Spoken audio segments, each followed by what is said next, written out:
You ask Tiger to solve. This deals with linear equations with one unknown. The final result is x equals 2. Let's solve it step by step. Simplify the expression.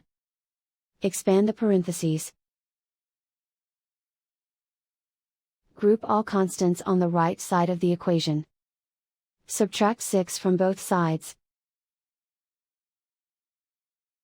Simplify the arithmetic.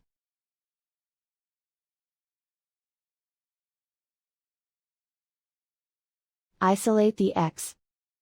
Divide both sides by -9. Cancel out the negatives.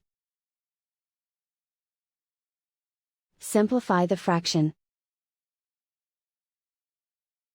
Cancel out the negatives.